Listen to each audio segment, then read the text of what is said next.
आप देख रहे हैं दिल्ली अप टू डेट। 6 महीने की बच्ची बनी दरिंदगी का शिकार। काम से आई, मैंने बच्चों को देखा, हमारे बच्चों का रूम पे नहीं थे। मैं 6 बजे आई रूम काम से, फिर मैंने देखा बच्चे नहीं थे। मैंने आगे पूछा, एक राजू था, राजू के देखा तो उन्होंने कहा राजू भैया मेरे बच्चों को देखा तो करा नहीं। मैं ऊपर गई, वही राजू भागते हुए मेरी काजल लड़की को मेरे दोनों बच्चों के साथ गलत काम किया, दोनों बच्चों।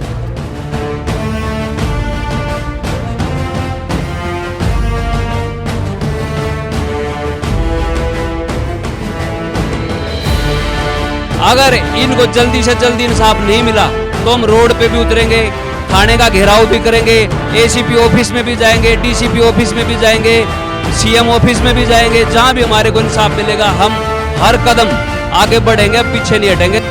गुस्साई भीड़ ने आरोपी की दुकान में की तोड़फोड़।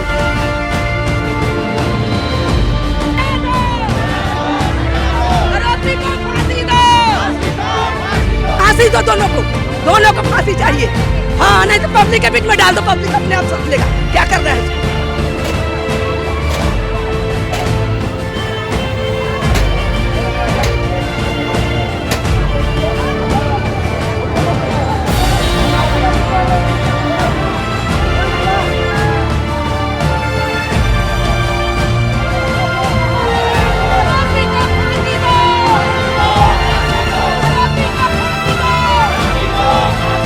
नमस्कार, आप देख रहे हैं दिल्ली अप टू डेट। मैं हूं आपके साथ शक्ति सिंघानिया। आज हम आपको लेकर आए हैं दिल्ली के चंदन पार्क में, जहां से इंसानियत को शर्मसार कर देने वाला मामला सामने आया है। जहांगीरपुरी से एक व्यक्ति अपने दोस्त से मिलने चंदन पार्क आता है। दोनों शराब पीते हैं और उसके बाद अपने पड़ोस में ही रहने वाली एक किशोरी और उसकी 6 महीने की बहन के साथ जो है बलात्कार करते हैं। इस वक्त हमारे साथ जो किशोरी है उसके परिजन मौजूद हैं, उनसे बात करेंगे, जानेंगे क्या था पूरा मामला। मैं काम से आई, मैं काम करती हूँ भाई। क्या काम करती हैं आप? मैं गारा मट्टी का काम करती हूँ। अच्छा, कहाँ पर? मैं जीवन पार्क। अच्छा। जीवन पार्क काम से आई, मैंने बच्चों को देखा, हमारे बच्चों का रूम पे नहीं थे। कितने बजे आई थी आप? मैं 6 बजे आई रूम काम से, फिर मैंने देखा बच्चे नहीं थे। मैंने आगे पूछा, एक राजू था, राजू के देखा तो उन्होंने कहा राजू भैया मेरे बच्चों को देखा तो करा नहीं। मैं ऊपर गई, वही राजू भागते हुए मेरी काजल लड़की को मेरे दोनों बच्चों के साथ गलत काम किया, दोनों बच्चों। लड़की सिर्फ 6 महीना की है, मेरी छोटी वाली, बड़ी मेरी 13 साल की लड़की है। उनके साथ, दोनों के साथ उन लोगों ने गलत किया। मुझे भाई इंसाफ दो, मुझे और कुछ नहीं चाहिए, उन्हें फांसी की सज़ा होनी चाहिए भैया। मैंने पूछा तो फिर हमारे सब गलियों वालों ने मदद की और कहा पुलिस वालों को फ़ोन किया तो वह पुलिस वाले आए। तब मेरी मैं पुलिस में गई, मैंने बच्चों की डॉक्टरी जांच हुई तो मेरी बड़ी लड़की के साथ तो जाने कितनी बार किया होगा उन लोगों ने रेप। हाँ, वो उनके अंकल हैं, उनके तमाने चाचा लगते हैं, अंकल है। वो अंकल के में रहते थे, खाते पीते उधर ही रहते थे, मेरे सामने रहते हैं वो लोग। ये हम तो जब काम पे गए, काम मुझे तो ये देखा पता भी नहीं है कि कौन है, रूम उतर के नहीं है कोई, मुझे ये कोई पता नहीं। मैं तो बस सिर्फ देखा तो दोनों को देखा, चिनी और राजू को, दोनों को देखा उधर। हाँ, मैंने आसपास के पड़ोसी को बुलाया तो आसपास के पड़ोसी ने मेरी मदद की। हाँ, मुझे मारने की धमकी दे रहे थे वे लोग, मेरा तो गला भी दबा दिया था। मैं तो भागते आई अपने बच्चों को लेके, छोटी बड़ी लड़की मेरी थोड़ी, जिसकी मानसिक हालत ख़राब है, तो उस लड़की को बुलाया, मैंने नीचे उतार दिया, फिर मैं उतरी अपने बच्चों को लेके। मैं तो निकल के आई बाहर, जौनक मुझे धमकी देने लगे मारने की। मैंने कही आओ मैं भी तुमको देखते बहन। उसने मुझे गाली दी। उन्होंने क्या बोला था, थोड़ा स्पष्ट तौर पे बताइए। ये मुझे गंदी गंदी गाली दे रहे थे, साला मैं तुझे मार डालूंगी, या मैं तुम्हें देखा तुम मार भी आए। मैंने कहा मैं तो अपने नंद के रूम पे जा रही, मैं ऐसा कह के मैं को निकल आई।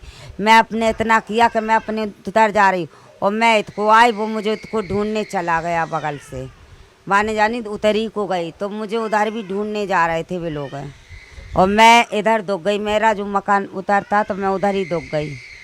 अच्छा, किस कंपनी में काम करते हैं आप? जीन्स कंपनी में। अच्छा, जीन्स कंपनी में काम करते हैं। कहाँ पर है? ये कुंडली हरियाणा। अच्छा, कुंडली में हरियाणा। तो कितने बजे आप निकल जाते हैं घर से? यहाँ से मैं 8 बजे निकल जाता हूँ। अच्छा, 8 बजे आप घर से निकल जाते हैं और रात में कितने बजे तक आते हैं? 10 बजे। अच्छा, ये जो पूरा वारदात हुई थी इसकी जानकारी आपको कैसे मिली और कितने बजे मिली? मेरे को 10 बजे मिली जब मैं यहाँ पे आया। जब आप यहाँ पर आए तब मिली आपको ये जानकारी। तो अपराध जो है 6 बजे हुआ था, घर से आपको किसी ने कॉल करके नहीं बताया? नहीं, किसी ने नहीं बताया कुछ। किसी ने नहीं बताया? किसी ने नहीं बताया। और यहाँ पर जब आप आए तो किसने बताया था आपको कि ऐसा कुछ हुआ है? यहीं पड़ोस के किराएदार ने बताए थे, हमारे गली में बैठे सब बताए थे। अम्मा जुला था यहाँ, तो मैंने पूछा कि क्या हुआ, तो बोला तुमको फ़ोन नहीं गया। मैंने को नहीं गया हमको फ़ोन, तुम्हारे साथ में ऐसा ऐसा हो गया, बलात्कार हो गया दोनों लड़कियों के साथ। तो मैंने को मुझे तो फ़ोन नहीं गया।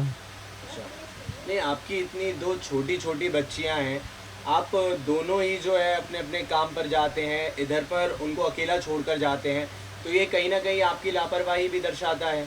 नहीं, मैं तो ऐसे कहा था कि तुम ऐसा करना कि लड़कियों को जगह तो काम में जाना तो लड़कियों को साथ को लेके जाना, नहीं तो नहीं जाना।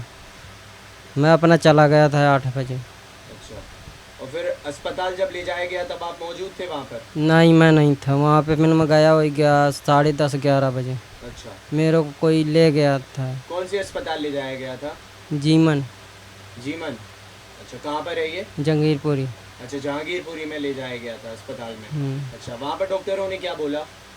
यही बोला कि इलाज हो रहा है और डॉक्टरी हो रही है, हो रहा है। तो मेरे को धमका रहे हैं, तुम ऐसे क्यों करते हो? तुम कौन का धमका रहा है आपको? पुलिस वाला एक धमका रहा थोड़ा था। खुल के बताइए, आप घबराइए नहीं, आप खुल के बताइए थोड़ा, क्या हुआ था आप बताइए। कौन बोला आपको धमका रहा था? तुम क्यों इन बच्चों को ध्यान नहीं करते हो? मैंने को काम क्यों कराते हो? मैंने को मैं क्यों काम कराता हूँ? मैं तो तौर पे बताइए क्या काम कराने की बात बोल रहे थे वो?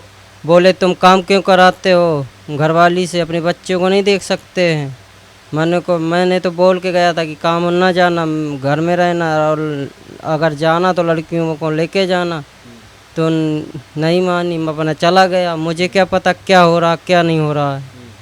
जब मैं 10 बजे रात के लौट के आया तो मेरे को यहाँ देख रहा हूँ तो यहाँ कुछ नजरें। फिर मेरे को थोड़ा पड़ोसी ने फ़ोन किया, एक भाई साहब आए, 2 वो लोग आके गए, मैं नहीं जानता था।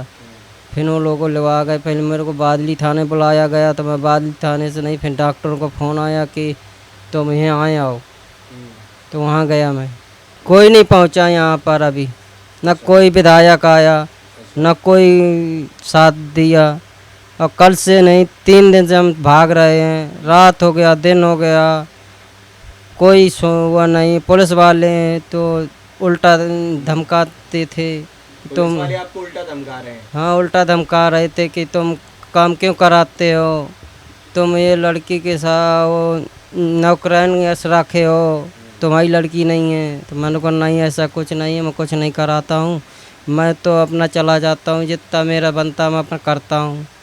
मेरी तबीयत ख़राब थी 4-5 दिन, तो मैं अपना था यहाँ पे। मैंने इसको रोक गया था कि तू काम में नहीं जाना और यहीं रहना, घर पे नहीं, लड़कियों को साथ लेके जाना। मैं अपन निकल गया, मुझे क्या पता क्या हो रहा है। पुलिस के काम से खुश हैं? पुलिस और क्या आया, 3 दिन हो गया, रोबी को नहीं पकड़ पाया, तो हम क्या खुश हैं। यहाँ पर आप साफ देख सकते हैं लोगों का जो गुस्सा है कितना उभर के आ रहा है, कितना बाहर निकल रहा है। अब लोगों से बात करते हैं, जानेंगे कि इनकी क्या मांग है। आंटी जी, क्या नाम है आपका? रामजड़ी। अच्छा, क्या चाह रही हैं अब आप? फांसी, सीधे फांसी। हाँ, ना तो पब्लिक के बीच में दे दो, पब्लिक के बीच में दे दो, हम अपना सोच लेंगे। हाँ, एक आरोपी को तो पुलिस ने गिरफ्तार कर लिया, दूसरे को भी करो, फांसी दो, दोनों को फांसी चाहिए। हाँ, नहीं तो पब्लिक के बीच में डाल दो, पब्लिक अपने आप सोच लेगा क्या कर रहा है उसको। हाँ हाँ, पब्लिक के बीच में डालो उसको। दिल्ली पुलिस की कार्रवाई से आप सभी खुश नहीं है? नहीं है, एकदम नहीं है, नहीं, उनको तो पैसा चाहिए, सेफ्टी उनको कुछ नहीं, हम खुश नहीं है। इस वक्त हमारे साथ जिनके साथ ये जघन्य अपराध हुआ हो उस मकान के मालिक मौजूद है, इनसे भी बात करेंगे। सर क्या नाम है आपका? महिपाल डांगी नाम है जी मेरा। अच्छा, तो इस पूरे वारदात के बारे में सर आपको कैसे पता चला? सर मैं उस दिन दिल्ली से बाहर था, तो मैं सुबह जैसे मुझे पता लगा कि भाई हमारे मकान पे ऐसे ऐसे घटना हो गई है, तो मैं पीड़िता की माँ से मिलने के लिए आया। तो वो घर पे उस टाइम मौजूद नहीं थे, पता लगा मुझे वो कोई हॉस्पिटल वगैरह है। कुछ देर बाद मुझे फिर पता लगा कि वो आ गए, तो मैंने उनसे बातचीत की। बातचीत के दौरान मैंने उनसे पूछा भाई क्या हुआ, वो उन्होंने बताया कि भाई मैं अपनी फैक्ट्री के काम से जैसे लौट के घर आई तो मैंने अपने बच्चे घर पर नहीं मिले, और घर पर ना मिलने की वजह से मैंने बच्चों को इधर उधर ढूंढा और आस पड़ोस में पूछा गया, तो मुझे पता लगा कि वो फैक्ट्री की तरफ बच्चे गए हैं। जैसे ही मैं फैक्ट्री में गई तो मुझे अपने दोनों बच्चे अर्थात दोनों लड़की, जो एक 6 महीने की है और एक बच्ची करीब 10-11 साल की, 14 साल की, अनुमान है मेरा, तो ये 14 साल की होगी। वो बच्चे के साथ 2 आदमी है जो वो एक अभद्र प्रकार की अवस्था में थे, जो मैं अपने शब्दों में बयान नहीं कर सकता। तो उस लेडीज ने है जो शोर मचाया, अपने बच्चों को उठाया, जो कि छोटी बच्ची बहुत ही गंभीर हालत में थी, उसके साथ बुरी घटना घटी है, जो मैं फिर बोलूँगा, मैं रिपीट अपने शब्दों में बयान नहीं कर सकता। और हम सभी कॉलोनी निवासी ये चाह रहे हैं कि उनको तुरंत जितना जल्दी उसके न्याय मिले, क्योंकि एक छोटी बच्ची देवी का रूप है। जब एक 6 महीने का बच्चा सुरक्षित नहीं है तो हम जो हमारे यंग बच्चे हैं उनको सुरक्षित कैसे माने? यह एक जघन्य अपराध है जो माफ़ी के बिल्कुल काबिल नहीं है। जल्दी से जल्दी जो बड़ी से बड़ी सज़ा इनको मिल सके, इनको वो सज़ा दी जाए। और हमें दिल्ली पुलिस पे भी पूरा विश्वास है कि हमारे को इंसाफ दिलाएगी। इस समाज का, इस दिल्ली की जनता का विश्वास वो नहीं तोड़ेगी और जल्दी से जल्दी उनके खिलाफ सख्त से सख्त कार्रवाई करेगी और हमारे दिल को कुछ संतुष्टि पहुंचाएगी। नहीं तो आपने कहा है जैसे आपको पूरा भरोसा है सरकार पर और सभी पर, लेकिन एक बात बताइए, 3 दिन हो चुके हैं लगभग शुक्रवार को ये वारदात हुई, आज लगभग 3 दिन हो चुके हैं। इसके बावजूद प्रशासन की नज़रों में अभी तक ये जो केस है आया नहीं है। क्या वजह है इसकी? इसकी वजह ये भी हो सकती है कि ये एक गरीब लेडीज है जो कि एक असहाय है, बहुत ही गरीब लेडीज है, और आज हमारी चारों कॉलोनियाँ इकट्ठी हुई है। और मैं सभी यहाँ के नेता लोगों से, यहाँ के प्रशासन से, यहाँ की सरकार से ये प्रार्थना भी करूँगा और उनको चेतावनी भी दूंगा, अगर इनको जल्दी से जल्दी इंसाफ नहीं मिला तो हम रोड पे भी उतरेंगे, थाने का घेराव भी करेंगे, एसीपी ऑफिस में भी जाएंगे, डीसीपी ऑफिस में भी जाएंगे, सीएम ऑफिस में भी जाएंगे। जहाँ भी हमारे को इंसाफ मिलेगा हम हर कदम आगे बढ़ेंगे, अब पीछे नहीं हटेंगे। इस वक्त हमारे साथ यहाँ के चेयरमैन विजय भगत जी भी मौजूद हैं, इनसे भी बात करते हैं। सर ये बताइए, आपके क्षेत्र में इस तरह का जो है जघन्य अपराध हुआ है, क्या बोलना चाहेंगे?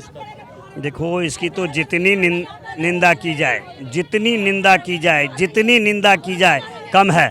मुझे तो मालूम नहीं था, मुझे आज मालूम हुआ है। मुझे सनोज माथुर जी ने फ़ोन किया और मुझे बताया। मैं कहा जहाँ भी चलने की ज़रूरत है, जहाँ भी पहुंचने की ज़रूरत है, मैं हर जगह चलने के लिए तैयार हूँ। और इसको तो सज़ा नहीं, इसको तो फांसी की सज़ा होनी चाहिए। और ऐसे लोगों को जब फांसी की सज़ा होगी तो समाज में बहुत अच्छा संदेश जाएगा, ताकि समाज में और जो इस तरह घृणा करने वाले व्यक्ति हो वो डर, उनको ये डर लगे जो नहीं फल्ला ने ऐसा काम किया था तो उसको फांसी की सज़ा हुई तो समाज में इससे सुधार होगा। यदि किसी को इससे फांसी की सज़ा होती है तो समाज का सुधार होगा। इस तरह के घिनौना के आज तक हमने सुना नहीं था, सुना था, पेपर में पढ़ा था, होता था हमारे विधानसभा में, हमारे ही वार्ड में, हमारे ही क्षेत्र में। इसकी हम बहुत निंदा करते हैं और इसके लिए मैं सभी बहनों को, भाइयों को विश्वास दिलाता हूँ, जहाँ कहीं भी जाना पड़े, जिसके पास भी, पहली बात तो ये, जिसको प्रशासन वैसे ही नहीं छोड़ेगा। और यदि 1% प्रशासन ढील देता है तो हम लोग पूरी ताकत के साथ, पूरी शक्ति के साथ, चाहे हमें पुलिस कमिश्नर के साथ को क्यों नहीं मिलना पड़े, मिल करके हम कड़ी से कड़ी सजा दिलवाएंगे। हम फांसी नहीं चाहते, हम सिर्फ साउथ अरब वाला कानून चाहते जो 24 घंटे में न्याय हो जाए। चौराहे पर उसकी फांसी। कानून हमारा इतना ढीला है, कानून हमारा गवर्नमेंट का इतना ढीला है जो कई साल लग जाते हैं, 8-8, 10-10 साल फांसी के लिए लग जाते हैं। साउथ अरब वाला कानून चाहिए, चौराहे पर यहाँ फांसी होनी चाहिए। हाँ, सिर्फ चौराहे पे कानून व्यवस्था पे भरोसा नहीं है नहीं है क्यों नहीं? जो दिव्या कांड होया फांसी 12 साल लग गए। सऊदी अरब वाला कानून चाहिए जो 24 घंटे में न्याय चाहिए, यही उसको फांसी होनी चाहिए चौराहे पे, ताकि पूरे देश में संदेश जाना चाहिए। 8 घंटा बच्चे को नहीं रखे अस्पताल में, 8 घंटे बच्चे को अस्पताल में नहीं रखे, बच्चे को डिस्चार्ज कर बच्चे रहने लगे। 6 महीने बच्चे साथ बलात्कार हुआ है, अस्पताल वालों ने उसको 24 घंटा भी नहीं रख पाया अस्पताल में। ना विधायक है यहाँ का, ना कोई यहाँ का प्रशासन आया है, कोई नहीं आया। विधायक को नहीं आना चाहिए, विधायक हमारे बगल में है ऑफिस है, ना विधायक आया, ना कोई पार्टी के बंदे आए यहाँ पर। यही सवाल लोग उठा रहे हैं ना। कोई नहीं आया। मैं दिल्ली सरकार और एमसीडी से ये अपील करना चाहता हूँ, आरोपियों की प्रॉपर्टी को जब्त किया जाए और उसको बेच के जो पैसा वसूल हो वो बच्चों को इनाम किया जाए। ये भैया ने बहुत अच्छी बात कही है। भैया ने कहा है कि उनकी प्रॉपर्टी को नीलाम किया जाए और जो उससे पैसा आता है उसको जो है बच्चियों की जो है उसकी ट्रीटमेंट के लिए लगा दिया जाए। मैं सबको ये कहना चाहता हूँ, देखो हम जनता के चुने हुए प्रतिनिधित्व हैं, मुझे आपने चुना है तभी मैं निगम पार्षद बना हूँ। बिल्कुल भाई ने जो कहा सबका गुस्सा जायज है, कानून तो है ही, कानून बहुत मजबूत है, कानून में विश्वास है, सब चीज है, लेकिन ऐसे व्यक्ति को तो चौराहे पे रख करके गोली मारना चाहिए, इसमें कोई दो मत नहीं है। ऐसे व्यक्ति 6 महीने की लड़की सुन करके कलेजा कांपता है।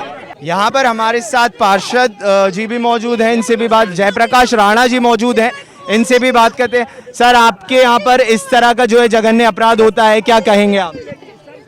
इस तरह के लोगों को समाज में रहने का कोई हक नहीं है, उनको सख्त से सख्त सजा दी जाए और सारी जनता और हम, चाहे किसी भी पार्टी का हो, पार्टी से उठ के हम जनता के साथ हैं। जिस बच्चे के साथ, जिस परिवार के साथ ये घटना घटी है, उस परिवार के साथ सारी जनता साथ है और उनको न्याय दिलाने के लिए चाहे हमने कहीं तक जाना पड़े हम वहां तक जाएंगे। Bureau report, Delhi up to date.